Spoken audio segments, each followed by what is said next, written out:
All right, let's try another one here on the basketball cheat sheet.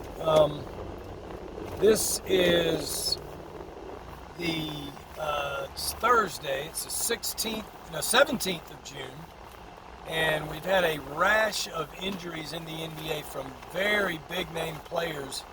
I think the most notable of which is Chris Paul, but also, Kawhi Leonard. But Chris Paul is huge too, and his is not really an injury. He's on a protocol for COVID-19. He tested positive, even though he already had the shot in place. But this is not really about that. This is a list of the question is the best player in the NBA right now, and also we're going to give best greatest of all time, the GOAT. So we're going to talk about. It's going to drop some names of all that I could think of right off the top of my head who fit that GOAT list, who should be on the short list of the greatest of all time. And we'll say a quick little sentence or two, maybe a couple more than that on some of them, and then we'll roll on. But let's talk about the best in the game right now. And I think we need to back up just a little bit, because you must define, I think, clearly and concisely what makes a player the best in the game. Well, it's impact on both ends of the court, preferably. Who impacts it the most? In other words, who impacts a game for their team by getting an advantage on the other team on either end, whether you have the ball or not. And of course,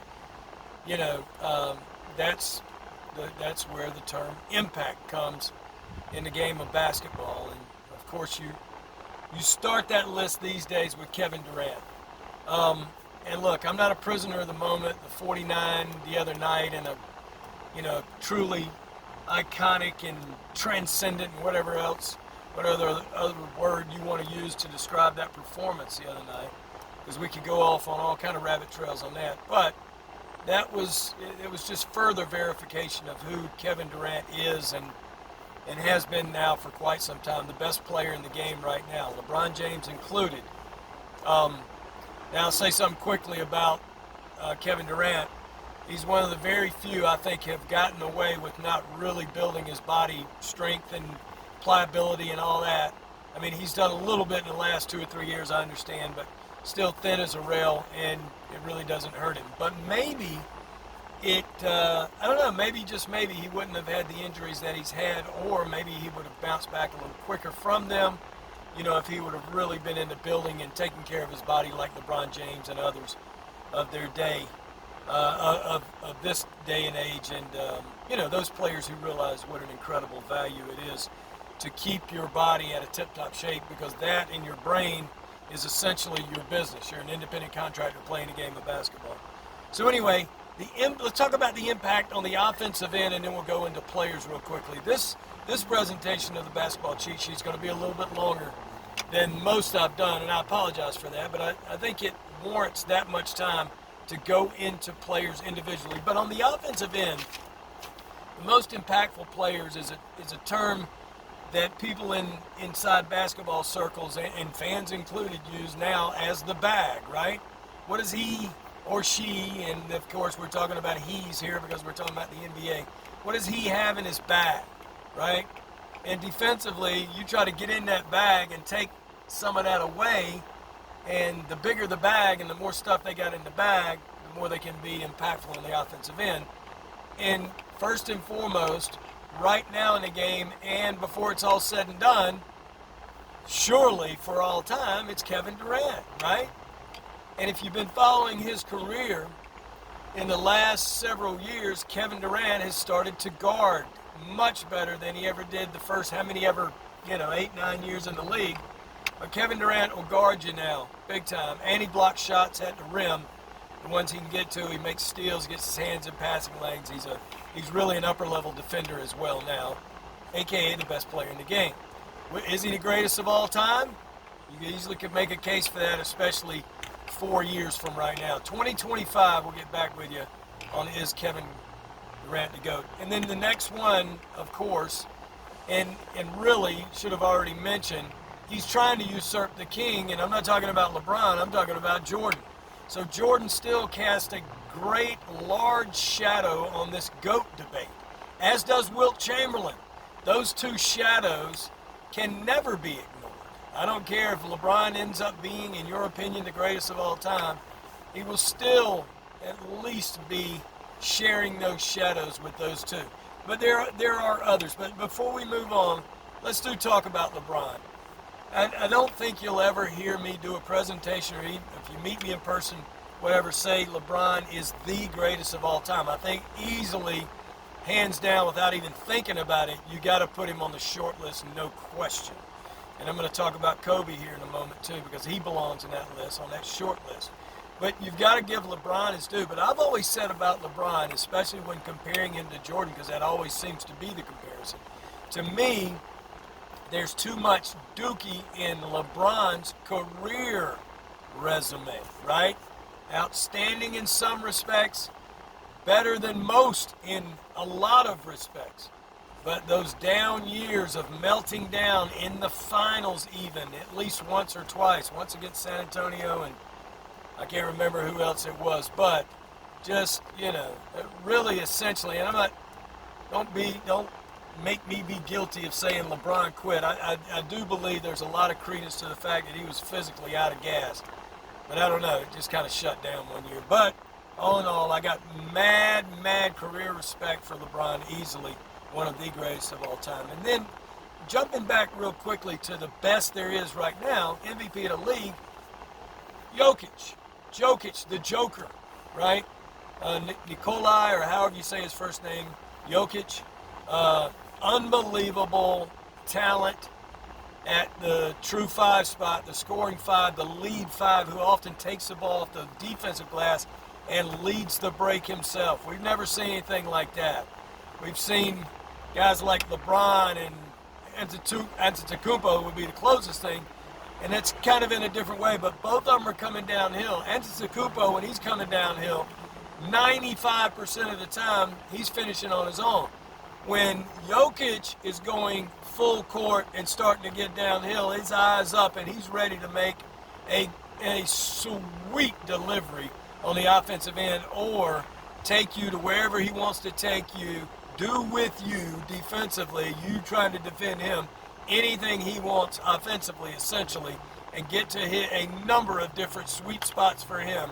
He's going to score on you or get fouled or both, or he's going to make an unbelievable pass. Make no mistake about it. Best in the game right now, worst case scenario, top 3 or 4 with the ball in his hands, is Nikola Jokic. The question is, how much does he affect the game, impact the game on the other end? A good deal. Gets beat at times like everybody. Lack of foot speed isn't quite what you think, because it doesn't hurt him. He does have pretty good lateral foot speed, because you have to understand, and I've never seen Nikolai in person, but I can tell you there's no question from comparing to others that I have in that league in person right up next to him. He's a freaking monster. Compared to everybody else in this society, he is a very large human being. So that's Jokic.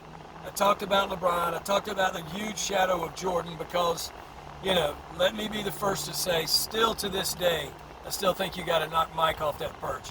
To me, he's still the GOAT. Durant, very closely, depending on the next 4 to 7 years or whatever, what happens, could knock Mike off that perch. And I think LeBron is close, but I can't give it to him. Let's talk about Kobe real quickly. R.I.P. Kobe.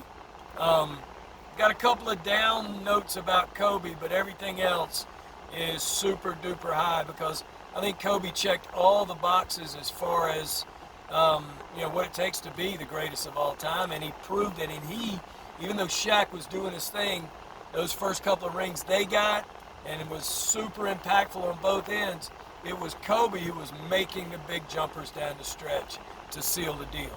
Even in that very first year, those air balls in Utah, whatever, bounced back from that very next year or two, and then started winning rings, and was easily as big or bigger a part of it than Shaq was, even though Shaq was right there. And once I mentioned Shaq, let me go ahead and mention Shaq. I think Shaq had Shaq wrapped up when they asked him, I don't know if somebody point blank asked him if he's the greatest of all time. I think maybe they did, but anyway, Shaq didn't say he was. He said, I'm the most impactful, the most dominant was the word Shaq used. And he and Wilt dominated their era, I think, like nobody else before or after, up until right now, especially when you talk about a physical impact on the game. Because make no mistake about it, those guys were not only super physical, but to do that, you have to have at least a very high skill level offensively of putting the ball in the hole. You know what I'm saying? And passing the basketball and somewhat dribbling it at, at 7 feet. Although that's minimal. But you got to be able to score the ball. And Shaq in his prime, totally unguardable by even two guys, much less one. So impacted, and on the other end, just cat quick, super athlete. The only one that comes to mind is the other guy that I wanted to mention on this GOAT list that not many people do. It's Hakeem Olajuwon. To me, he's always been the greatest five to ever play the game. Better than Shaq, better than Wilt, better than Kareem, better because of his athleticism, his tiger heart, and his skill level at being able to score the ball.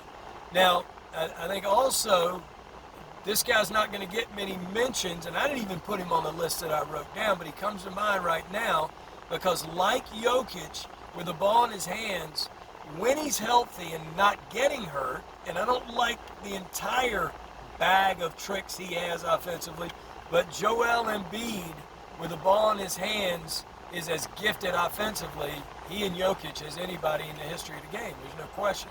Because those guys can do it not only around the rack and mid-range, but on the perimeter as well. They're both unbelievable. But getting back to my list, I had to mention Kobe. A lot of purists say Magic Johnson's the greatest of all time. I understand that, and in light of that, all that have told me that, quickly after mentioning the name Magic, they say invariably because it is a team game. And Magic, quite probably, more than anybody, so you easily can put him on this list and you could make him the greatest of all time.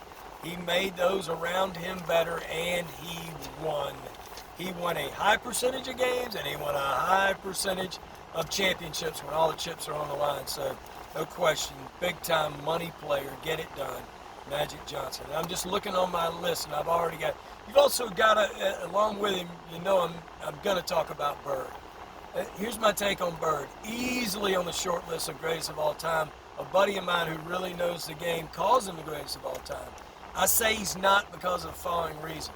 Because of the time that he grew up in and the area of the country he grew up in, although super steeped in basketball tradition in the entire state of Indiana, still was kind of a rural area in French Lick, and that might be an understatement. So Bird was not privy, and especially the era that he grew up in, 60s or 70s, somewhere in there, right? He was not privy late. What was Bird? Yeah, he did grow up in the 60s, maybe even I can't remember. Anyway, 60s and 70s, right? He was not privy to the nutrition, to the workouts, the body development, all these things that have come in the last 40, 50 years, especially in areas that are more well populated because there's more people, there's more, things that you have access to, and certainly that's one of them. So Larry Bird always had back problems. And look, take the scenario, maybe he grows up in an urban area instead of where he grew up, and, he has access and the means to do it, to have good insurance, and he grows up in an area where it's progressive as far as body rehab and sports rehab, and Bird stays healthy, and you get you literally could have gotten 6 to 9 more quality years of Larry Bird. Go look at his numbers right now for the Hall, and almost invariably, because he was forever linked as a player with the Boston Celtics, as greatness combined with greatness, and where 2 or 3 are gathered, greatness happens, right? And that's true in that league. You got a super all-time talent in Bird and a franchise in Boston that's unsurpassed. Only, maybe Kawii with the Lakers as far as the history of the NBA. And, you surround him with great players as great organizations do. But long and short on Bird is easily on the list of the greatest of all time, but could have maybe even sealed that deal if he'd have had a healthy body throughout his career. But anyway, a couple more mentions. I don't ever hear anybody put the name Charles Barkley on this list. Let me tell you something from personal experience of seeing Chuck play live from 5-10 rows away on the floor, primarily in Atlanta, Georgia, when Chuck was with the Sixers, and I was either living in Atlanta or would travel down from the upstate of South Carolina just to see NBA games and sit down low, not because I had it like that, but I made it like that. That's another point indeed, entirely. But the point is, I saw, at least in his era, Charles Barkley for a number of years was the dominant player in the NBA. No 2 or 3 men could guard Chuck around the hole. And yeah, was he brash and did he talk junk not only to other players on the court, but high dollar seats, gentlemen sitting in high dollar seats? I've seen it more than once with my own eyes, but backed up every single bit of it. So I think you have to give a nod to Charles Barkley. Chuck never won a ring, I don't believe, but it doesn't matter, easily one of the greatest of all time. I got a couple more names and then we'll close it down. I think you right now have to put, no question, Steph Curry. And look, once again, I've made this quick presentation within these presentations once before. Don't get lost on how great Steph is offensively and think automatically he can't defend. If you think Steph Curry can't defend, I'm here. I'll stake my reputation, 50 years of analyzing the game at whatever level, you can look into it if you want, that Steph Curry can guard. And once again, he's not a top 5 defensive one guard in the NBA, but he's certainly not a bottom 10 even. Even out of the starters, I would put Steph somewhere in the middle. He guards way better than anybody thinks. I've never heard a clear take on Steph Curry's ability to guard in the NBA because he can guard. He does guard well. Quickly to rehash, the issue there is that everyone gets beat off the dribble in the NBA, especially by lead scoring ones. And if they don't get by you, they create a space where they're going to knock down a high percentage of jumpers, and you're trying to guard the one guard position in the NBA, and you've gotten cooked for 37. You're lucky if you only got cooked for 27 on 7 of 24 shooting, and you can force a great lead guard. But I think you have to put Steph on that list. And I had one more. I had to mention Bill Russell before I got laughed out of the building. And the one thing I would say about Bill Russell, even though what he did, blocking shots, especially keeping them in play, saving possessions for his team, so maybe the ultimate rim protector of all time. And that's not all he did, of course. He was a great rebounder. He's got some crazy numbers even in playoff games. Look it up, even for a single game. I think he holds a single game record or playoff game record for a number of rebounds. It's just unbelievable. And head-to-head with Wilt, made Wilt work hard, and Wilt still had mammoth numbers. But we all know that the most rings belong to Bill Russell. And yes, I think nearly every single year he was the most impactful player for the Celtics. But what I would say about that, and maybe not one year, but anyway, what I would say about that is there were only 8 teams in the league. I think every year Bill Russell won a ring.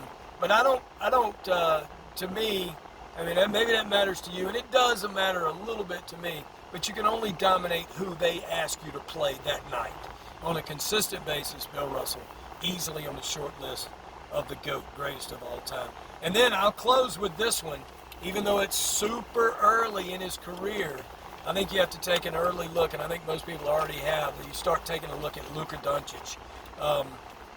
Listen, I don't claim that Luka's ever going to be anything super special on the defensive end, but he's special enough on the offensive end to where he's just doesn't have to be a joke on the defensive end. In other words, sure, if you're the Dallas Mavericks, do you want Luka defending at a high level? Yeah, absolutely. Are you going to get that consistently? Probably not. But if I'm the Dallas Mavericks, as long as Luka's not hurting us and we're not playing 4-on-5 defensively, and he makes me a play here and there, which he does, and he's not consistently getting beat off the dribble or giving up open looks, and gives me a decent effort on that end, you know he's playing all the minutes that his body can handle. That's the only thing, and we're shutting it down right now as far as the GOAT conversation. That's the only thing on Luka. Luka's issue, for the most part, is going to be the key element of keeping his body strong and stout enough without becoming too fat. And I'm not kidding, because Luka, the major peril for Luka, will he eat himself out of a greatest of all time career? Because he does have the upside because of his offensive upside with the amazing combination of super skilled and amazing basketball strength, and you mix it with that incredible brain that was just created by God to score buckets. And I'm being only, a little facetious here, but some dudes can play, and then some dudes have a chance to be the greatest of all time. Luka has it. Oh, and before I close down, one quick shout out. If Zion will ever understand that he's got to be able to shoot the ball mid-range consistently, he's got a chance as well. See you next time on the Basketball Cheat Sheet.